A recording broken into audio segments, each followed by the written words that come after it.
નથી, પણ હું માગું અને તું મને આપે એ વાત મને મંજૂર નથી આ સંસારમાં.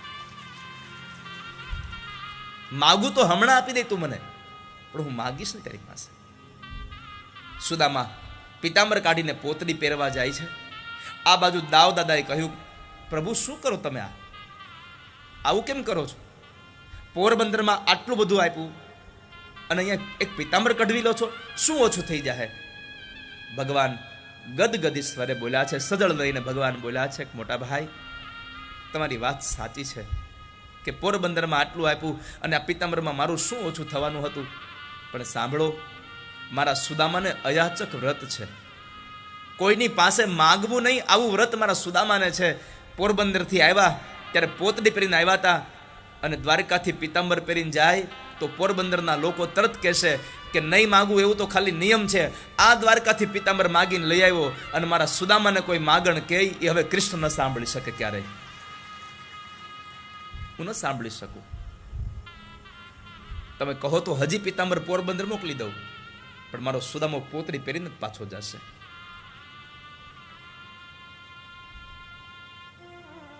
પ્રભુ કઈ તો દો સુદામાને બિચારાને કે મેં તને પોરબંદરમાં આપ્યું છે.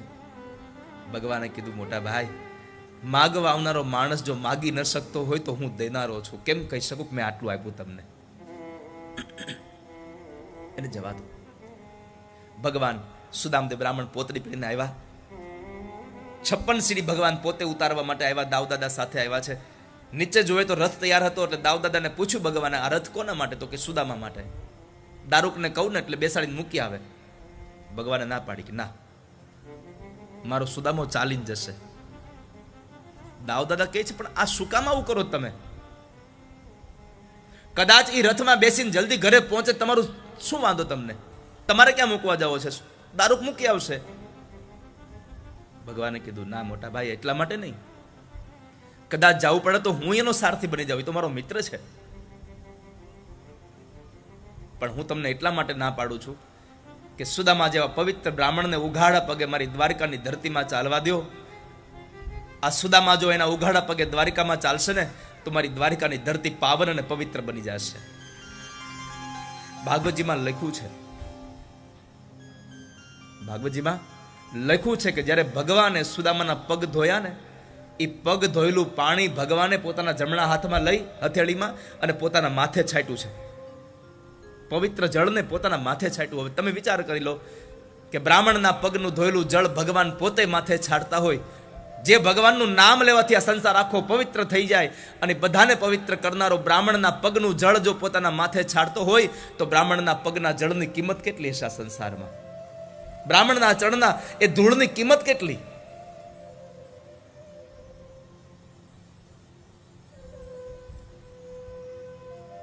પરમાત્માએ સુદામદેવ બ્રાહ્મણને વિદાય કર્યા છે. જેવા સુદામા ગયા દેખાતા બંધ થયા. પ્રભુ 56 સીડી ચડતા ચડતા અંદર આવે છે. ભગવાન મહેલમાં આવ્યા. પોતાના અંગરખાથી પ્રભુ પોતાની આંખોને લૂછી રહ્યા છે. સુદામા ગયા તો પ્રભુની આંખો ભીની થઈ ગઈ. સુદામદેવ બ્રાહ્મણ પોરબંદર પહોંચ્યા.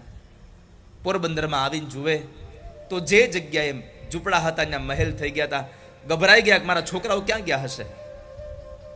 આ કોઈ મોટા માણસે આવીને અમારી જગ્યા પચાવી લીધી, કોઈ મોટા બંગલા બનાવી નાખ્યા આટલા જલ્દી, મારા છોકરા મારા પત્ની ક્યાં ગયા હશે? ત્યાં તો છોકરા કુંવર જેવા, રાજાના છોકરા જેવા કપડાં પહેરી અને દોડતા દોડતા આવ્યા. પિતાજી પિતાજી બોલતા બોલતા હાથ પકડીને લઈ જાય છે.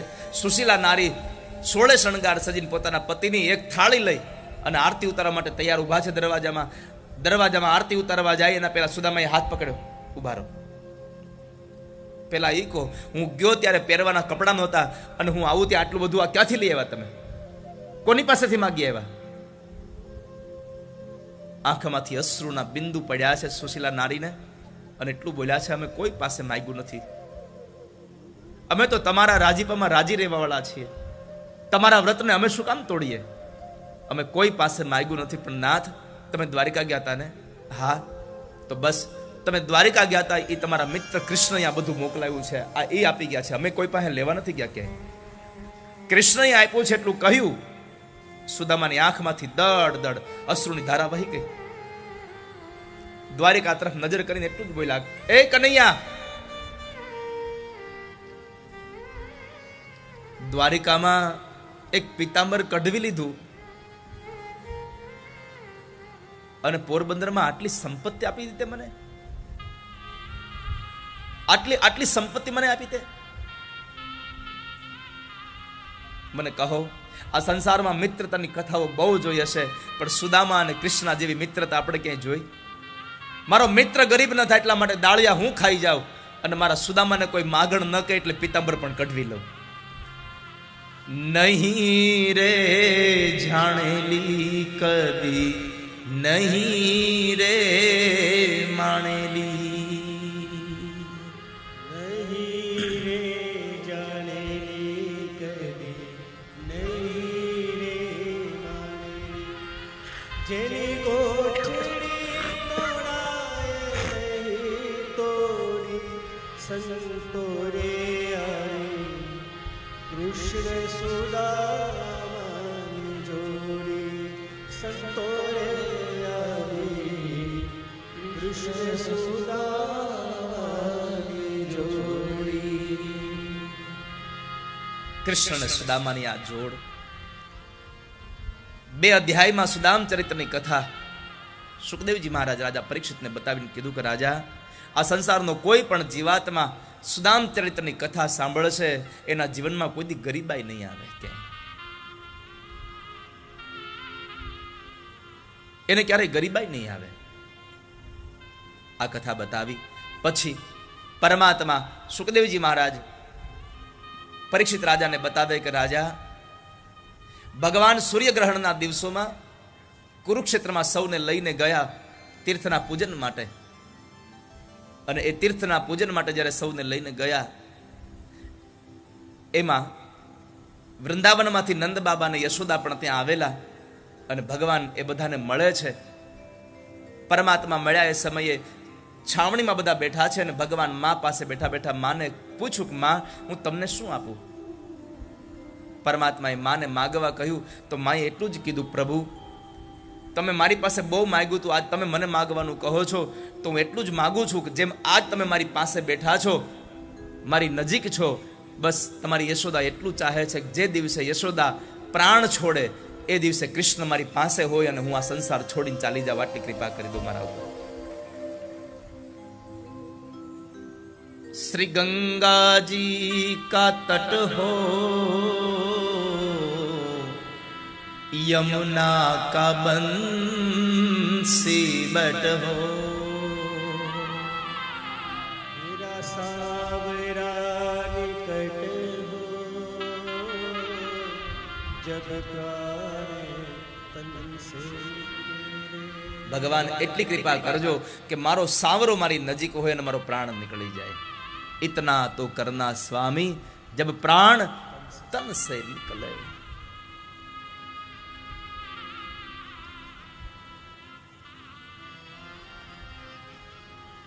શરીરમાંથી પ્રાણ નીકળે એ સમય ભગવાન નજીક હોય એવી માગણી માં યશોદાએ કરી, એટલે કે મુક્તિનો માર્ગ માંગ્યો.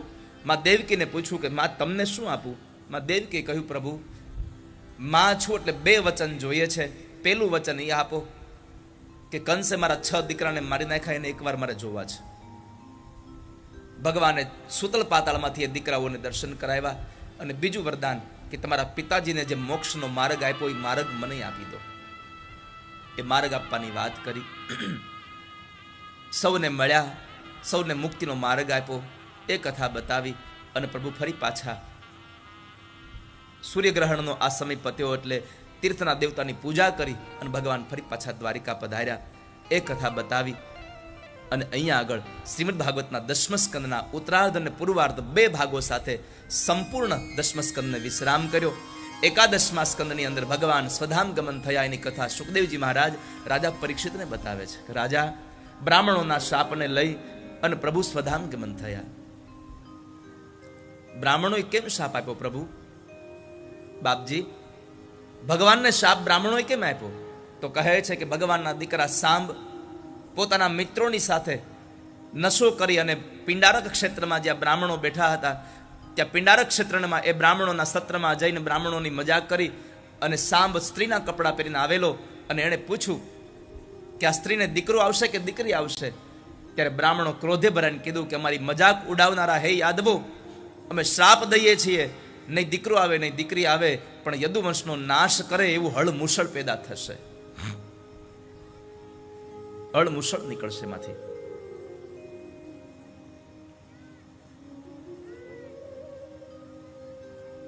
બ્રાહ્મણોના શ્રાપને લઈ યાદવો ગભરાયા. પેટ ઉપરનું પાત્ર ખોલ્યું તો મુસળ નીકળ્યું. ઉગ્રસેન મહારાજને વાત કરી. ઉગ્રસેન મહારાજે એનું ચૂર્ણ કરાવીને જળમાં ફેંકાયું તો એમાંથી એરકા નામની વનસ્પતિ થઈ છે. અને ત્યારબાદ એક નાનો ટુકડો જે વધ્યો, આપણે જેમ ટોપરાનું વાટકો ખમણીએ અને છેલ્લે જેમ બેનોને આટલો અમથો ટુકડો વધે, એમ આટલો અમથો ટુકડો જ્યારે વધ્યો છે એને જળમાં નાખ્યો. એ માછલી ખાઈ જાય છે અને એ માછલી જે ગળી જાય એ માછલી જરા નામના પારધીના હાથમાં આવે છે. અને એ પારધી એ માછલીને જ્યારે ચીરે ત્યારે ટુકડો નીકળ્યો.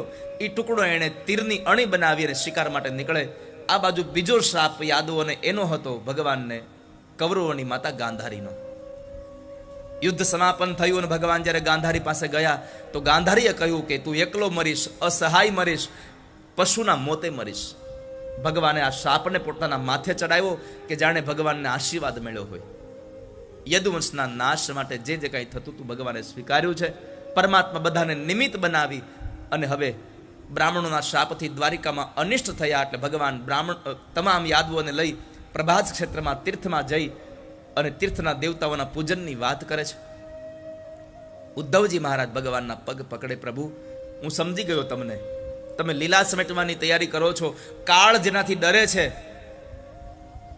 તમે ધારો તો બ્રાહ્મણના શાપને હમણાં જ ઉલટાવી નાખો એમ છો, પણ છતાં પણ તમે બ્રાહ્મણોના શબ્દને મિથ્યા નહીં કરો, હું જાણું છું, પણ મને સાથે લઈ જાઓ પ્રભુ. ભગવાને કીધું, ઉદ્ધવ આ સંસારમાં જન્મ અને મરણમાં કોઈ કોઈને સથવારો હોતો નથી. એકલા જ આવ્યા, એકલા જવાના, સાથી વિના, સંગી વિના, એકલા જ જવાના. હું તમને શાપમાંથી મુક્ત કરું છું. મારી પાદુકાઓ લ્યો. રામાવતારમાં મેં ભરતને પાદુકા આપી હતી, કૃષ્ણ અવતારમાં હું તમને પાદુકા આપું છું. લ્યો આ પાદુકા. આ પાદુકાને લઈ અને યાત્રા કરજો. જાઓ તમે બદ્રીનાથની, બદ્રી વિશાલ ક્ષેત્રની તમે યાત્રા કરો. પણ યાદ રાખો, મારો ઉપદેશ આ સંસારના લોકોને કહેજો. ભગવાને 2-3 વાતો આ સંસારમાં કેવડાવી, એમાં સૌથી અગત્યની વાત કેવડાવી. પરમાત્માએ કહ્યું કે સંસારના લોકોને કહેજો સત્સંગનો મહિમા ગાય. આ દુનિયામાં મોટા મોટા યજ્ઞ કરશે તો કદાચ મારી પ્રાપ્તિ નહીં થવી હોય તો નહીં થાય, પણ સત્સંગ કરશે તો મારી પ્રાપ્તિ થયા વગર નહીં રહે. આવું ભગવાન પોતે બોલીને ગયા છે. નરોધયતિ મામ યોગો ન સાંખ્યમ ધર્મ એવ ચ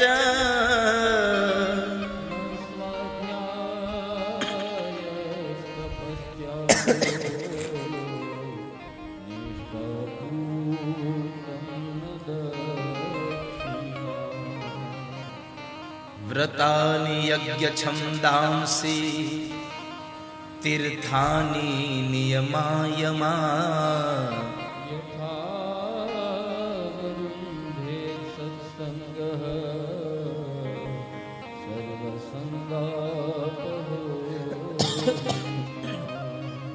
ઉદ્ધવ સંસારના લોકોને કહેજો ન રોધયતિ મામ યોગે ન સાંખ્યમ ધર્મ એવ ચ. સંસારની સગળી આસક્તિઓનો સત્સંગ દ્વારા અંત આવી જાય છે. યથા વરુંધે સત્સંગ સર્વસંગાપહો હિ મામ. સત્સંગથી બધી જ આસક્તિઓ છૂટી જાય છે. સત્સંગથી ભગવાન જેટલા સહેલાઈથી વશ થાય છે એટલા વશ ભગવાન યોગ, સ્વાધ્યાય, તપ, ત્યાગ, યજ્ઞ દ્વારા નથી થતા જેટલા ભગવાન સત્સંગથી વશ થાય છે. માટે સંસારના લોકોને કહેજો સત્સંગ કરે. અને પછી પરમાત્મા સૌને લઈ અને દ્વારિકામાં પધાર્યા. દ્વારિકાથી નીકળી પરમાત્મા પ્રભાસ ક્ષેત્રમાં ગયા. પ્રભાસ ક્ષેત્રમાં જઈ ભગવાને એવી માયા રચી કે યાદવો અંદરો અંદર ઝઘડી પડ્યા. બાપને દીકરો મારી નાખે, દીકરો બાપને મારી નાખે છે. ભાઈ ભાઈને મારે છે, આ બધું જ પરમાત્મા પોતાની નજરે જોવે છે. અને માં ગાંધારીના શબ્દો ભગવાનની આસપાસ ભમ્યા કરે છે. એકલો મરીશ, અસહાય મરીશ, પશુના મોતે મરીશ. યાદવા સ્થળી સમાપન થઈ. પરમાત્મા પોતે ચતુર્ભુજ રૂપ લઈ અને પીપળા નીચે આવીને નથી સૂતા નથી બેઠા એવી અવસ્થામાં છે. ડાબા ગોઠણ પર ભગવાને જમણો પગ ચડાવ્યો છે. અને એ સમયે જરા નામનો પારધી હિરણ નદીના સામે કિનારેથી કોઈ પશુ છે એવું સમજીને એક બાણ માર્યું. ભગવાનના તળિયામાં બાણ વાગ્યું. રક્તની ધારા ભગવાનને નીકળે છે. અને એવા સમય જરા નામનો પારધી દોડતો દોડતો શિકાર લેવા માટે આવ્યો. હિરણ નદીનું જળ ખૂંદતો ખૂંદતો જ્યાં આવીને જુએ ત્યાં તો ભગવાન હતા. ભગવાનના ચરણમાં ઢળી પડ્યો, રડી પડ્યો છે. પ્રભુ મને માફ કરો, હું ઓળખી ન શક્યો. ભગવાને કીધું, જરા તું દુખી ન થા, આ તો મારો ને તારો હિસાબ અહીંયા પૂરો થયો આજે. પારધીએ પૂછ્યું, પ્રભુ મારે તમારી હારે શું હિસાબ હોય? ભગવાને બહુ સહજતાથી કીધું કે રામા અવતારમાં તું વાલી હતો, મેં તને બાણ માર્યું તું. આજે કૃષ્ણ અવતારમાં તે મને બાણ માર્યું. આજ મારો ને તારો હિસાબ અહીંયા પૂરો થઈ ગયો. અહીંયા બેઠેલા લોકોને પૂછવા માંગુ છું કે આવો ન્યાયાધીશ તમે ક્યાંય જોયો છે દુનિયામાં? કે જેને બાણ માર્યું હોય એના હાથનું બાણ ખાઈને પોતાનો હિસાબ ચૂકતે કરે? આ એકમાત્ર કૃષ્ણ એવા હતા જેનો હિસાબ પોતે આવી રીતે ચૂકતે કર્યો. આવો ન્યાયાધીશ હતો એટલે કૃષ્ણને આજ પણ દુનિયા પ્રેમ કરે છે. આજે પણ કોઈ પણ સંપ્રદાય હોય એ કૃષ્ણને પ્રેમ ન કરતા હોય એવું બને જ નહીં. કોઈ પણ સંપ્રદાય, દુનિયાનો એક એક માણસ કૃષ્ણથી વાકેફ છે. કદાચ સનાતનના લોકોને બીજા ધર્મના મંદિરો ક્યાં છે ખબર નહીં હોય, પણ બીજા ધર્મના કોઈ પણ માણસને પૂછો તો એને ખબર છે દ્વારિકા ક્યાં છે. કારણ કે લોકો દ્વારિકાધીશથી વાકેફ છે, લોકો દ્વારિકાધીશથી આકર્ષિત છે, લોકો દ્વારિકાધીશને માનનારા છે.